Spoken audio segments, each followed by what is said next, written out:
Hello everyone, this is Dr. Gabayan, and we're going to talk about modules for this lesson. And let's see some of the learning objectives from this course.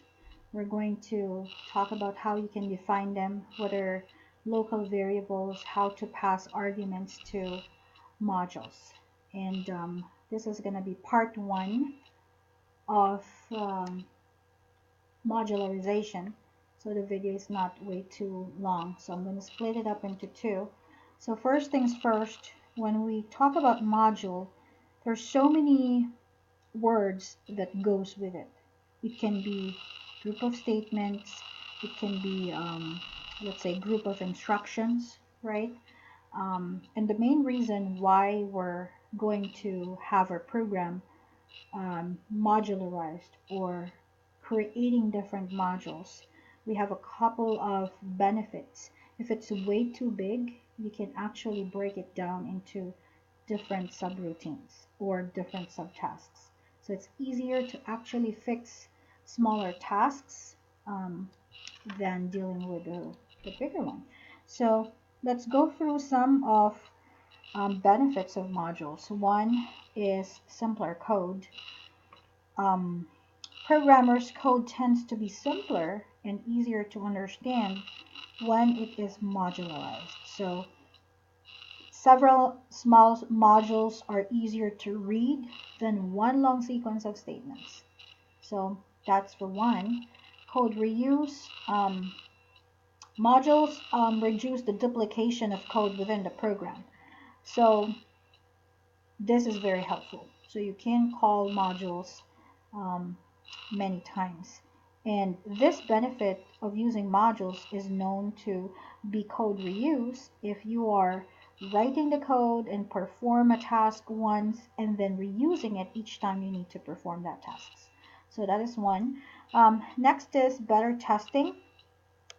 When each task within a program is contained in its own module, debugging testing becomes a lot simpler. So programmers can actually test modules individually to see if it performs the operation. It makes it a lot easier to fix the errors too. Easier maintenance, um, faster development. Um, let's say, for example, a programmer or team of programmers, you're developing multiple programs. They can actually they discover that each of the programs performs several tasks, such as, let's say, logging in for username, password, or let's say display the current time and so many others. So it doesn't make sense to write all those codes several times, and instead you could create modules, and those modules can be written for the commonly needed tasks, and you could actually integrate it into the program that needs them. So facilitation of teamwork makes it easier to work in teams.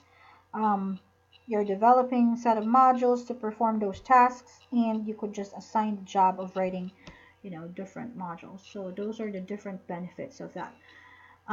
In this screen, you can see how to be able to call a module.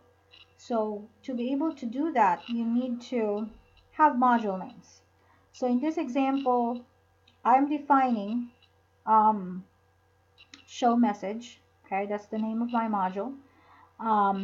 And every time I need to execute that module, I need to call that. So there's a caller and a callee relationship. So for this example, keep in mind that this is not a complete program. The pseudocode defines show message, and as it implies, the purpose of this module is to show a message on the screen. So the body of the show message contains one statement, which is to display a statement that says hello world, right?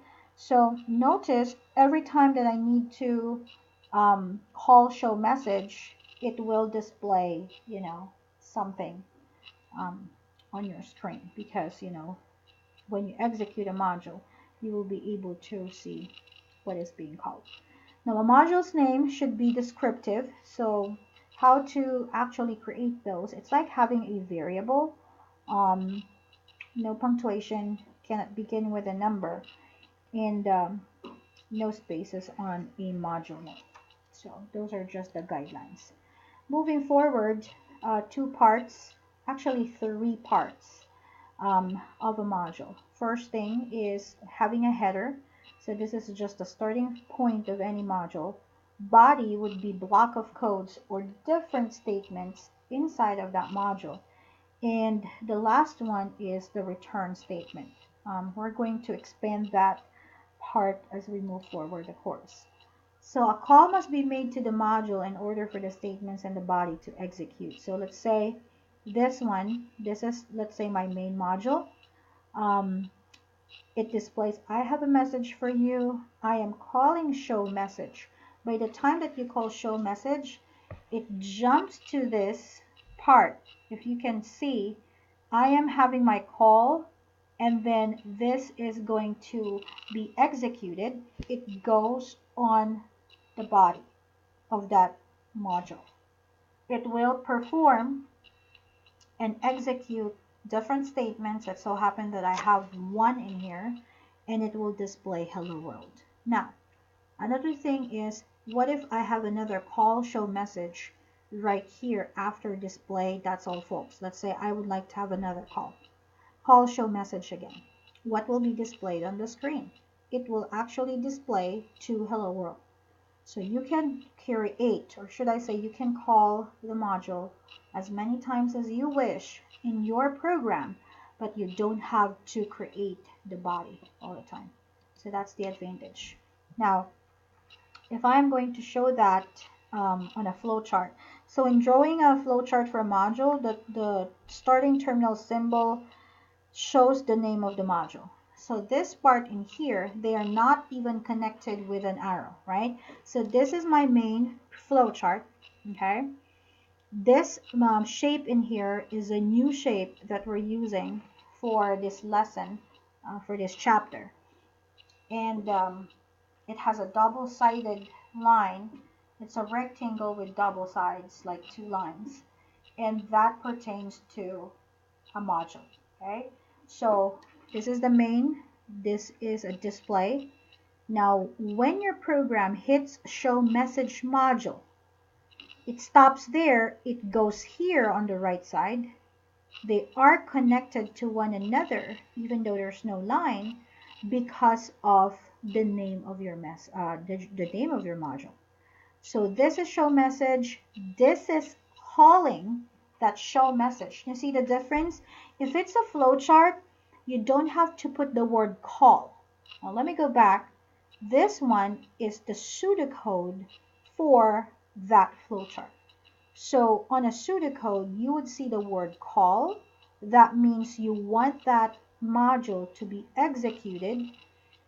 Stops here, goes on the body, performs, different statements.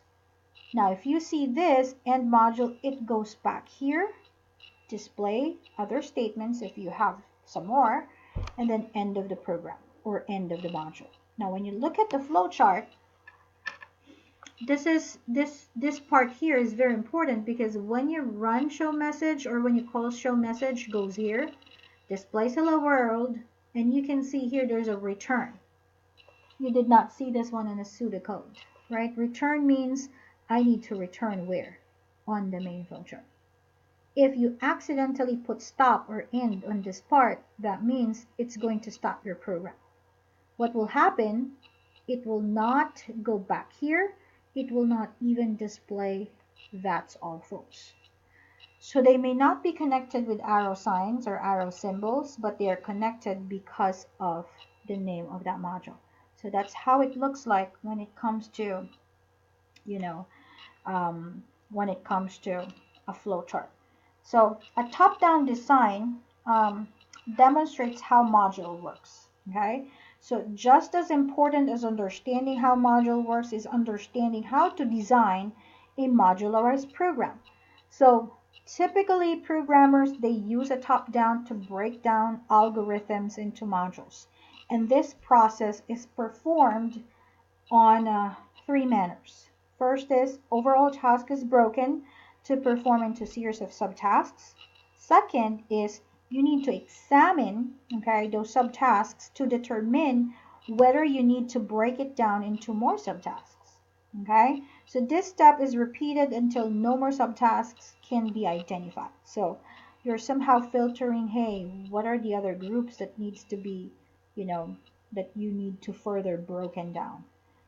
Now, lastly, once all of the subtasks have been identified, they are actually written into codes. Okay, so those are the reasons, or should I say, how to design a modularized program. Now, next slide is regarding a hierarchy chart. Hierarchy chart is, I would say, don't normally require hierarchy chart. That's a mouthful, right? I don't normally require a hierarchy chart on my course, not unless you are really creating a big code. What a hierarchy chart is, it graphically shows the logic inside a module or modules. So it gives you a visual representation of the relationships between module to modules. So that's the main reason why we have a hierarchy chart. So sometimes we call it a structure chart. It looks like an organizational chart that represents for the module of the program. So let's say here I have my main program. I have 1, 2, 3, 4, 5 modules here. And in fact, I can break it down or broken down into subtasks in here. So this gives you, I would say, a better way, graphically represented, showing the flow of the logic. So I have 5 modules here: get input, calculus, calculate gross pay, and so on and so forth. And I have 2 additional modules under get input. I have 2 additional modules under calculate withholdings. Now, we've talked about variables before, but what do you mean by local variable? So when we say local variable, it is a type of a variable that can only be accessed inside a module.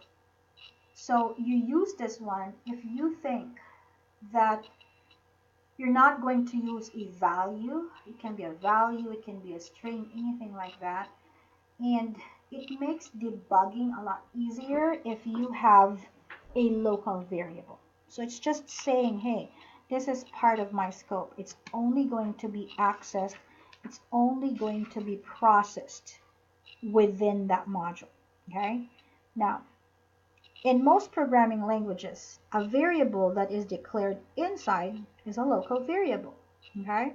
And the term local is meant to indicate, okay, that the variable can only be used locally or within the module in which it is actually declared. So we're going to somehow show you this. So notice that here I have some variables within the same scope. They should have a different name. It can cause error. So a variable named age has already been declared, which is part here. I have declared that, and let's say you're going to use it again, it can be a conflict for your program. So I would say when you assign variables, it has to be very unique, and you have to check the scope, because you can't use the same variable with the same scope. It should have different names. Okay, this is another example. This one is variables in different scopes. They can have same name. Why? Because different scopes, right? It's not going to, I would say, it's not going to have a conflict for that. So this program that you see on my screen has 3 modules. I have the main, I have the show square, and show half. So notice that show square module has a local variable called number. Okay, So that's on this line. Okay, that's declared around line 7. In the show half, okay, module, you have a local variable named number. Okay, let me count that. 1, 2, 3, 4, 5, 6. Okay, so that's line 17. This one is legal for the two modules to have a local variable with the same name because the variables are not in the same scope. So you can see that on this figure that show square is in here, and then show half module is on this side. Now you might be asking, Dr. K, I'm quite confused. What exactly or where exactly is my main program? Your main program is on this side. That's your main program. You have two modules inside. So once you call show square, it goes here. Okay? So if you have multiple modules in your program, you have to arrange the body of that sequentially as well. I would say that's a lot better. I mean, for you, for your sanity too, when you're creating a program for your, for your pseudocode, whichever the case may be. But this is just the main program. And this is the call, that's the body. Once you call show square, it goes here. It performs this part of that called module. End module, you would not see return if it's a pseudocode, but this part, it goes back here. It reads or it calls show half.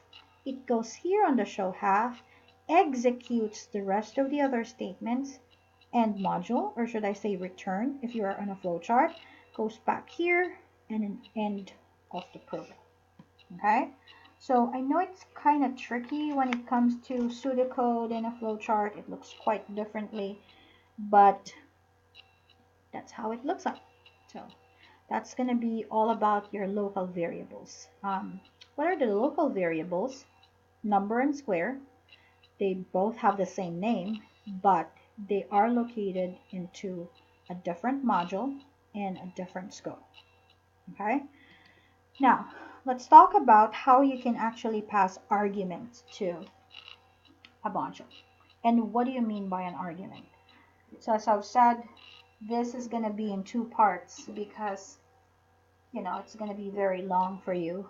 But an argument is a piece of information, piece of data that you receive either from the user's input or anything that has been initialized in your program.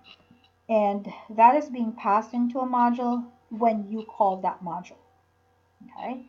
So for now, we're going to somehow focus first on passing arguments to a module so you're not confused. Now, let's take a look at this two program exercise in here.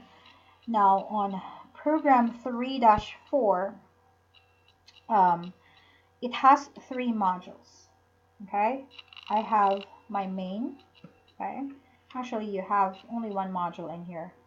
I apologize. You have your main program, and the module in here in line 2 is called double number.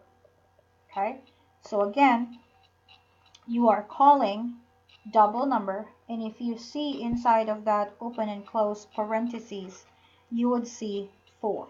Okay, so that means I am going to call double number module, and there is an argument inside, and that argument is a piece of data.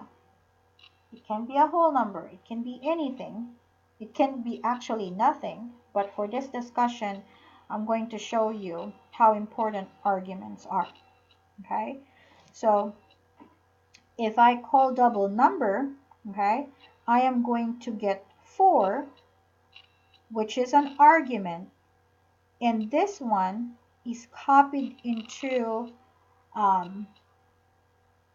that name of your module, goes on line 5, right? If you could see here on line 5, module double number, because I call that, it goes on the body. And what do you see in here? There is value. Okay, Now, what is value? Value is a parameter, okay? Parameter is the receiver. So let me go back to this definition. Parameter is a receiver of that data that you have every time that you call a module. So if I am going to call double number and I have a piece of data that is 4, okay, that's inside of that parentheses, this is an argument that is being passed to the double number module. When this statement executes on this line 5, okay, the double number module will be called, and with the number 4 copied into the value, okay, this is a parameter. It's your parameter variable. And you would think, or you would ask me, why do I have a different name in there? Can I just put 4, right? Or should it have, what's that, a variable inside? I mean, I would say it's better if you would have a variable as a receiver. So this one, remember that the value parameter variable will contain the number that was passed into as an argument. In this program, that number is actually 4. So line 6, I am declaring integer variable named result. On line 7, I am assigning a value of the expression value times 2 to result. Because the value variable contains 4, okay, I'm on line 7, this line assigns 8 to result. I hope you can follow. So again, I have my piece of data. I am passing that 4 here inside of that value, okay, and I'm going to declare a local variable called result. Why do I need to do that? Because you do not have anything to put or to store the operation performed on line 7. Okay, so on line 8, I need to display the contents of the result variable. So this module or this called module ends at line 9. Now, for example, if we had called the module as 5, let's say it's not 4 in here, there's another value, okay? That 5, every time I call this double number, it's going to be passed where? In here. So notice this is the structure itself or the syntax.